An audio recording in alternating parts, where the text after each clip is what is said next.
നിങ്ങൾ ദൈവത്തിൻ്റെ മന്ദിരമെന്നും ദൈവത്തിൻ്റെ ആത്മാവ് നിങ്ങളിൽ വസിക്കുന്നു എന്നും അറിയുന്നില്ലയോ? ദൈവത്തിൻ്റെ മന്ദിരം നശിപ്പിക്കുന്നവനെ ദൈവം നശിപ്പിക്കും. ദൈവത്തിൻ്റെ മന്ദിരം വിശുദ്ധമല്ലോ, നിങ്ങളും അങ്ങനെ തന്നെ.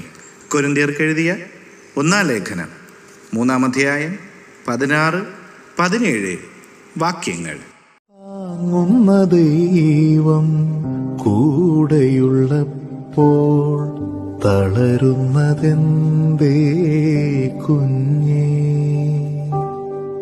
തളരുന്നതെന്തേ കുഞ്ഞേ? തകർച്ചകളെല്ലാം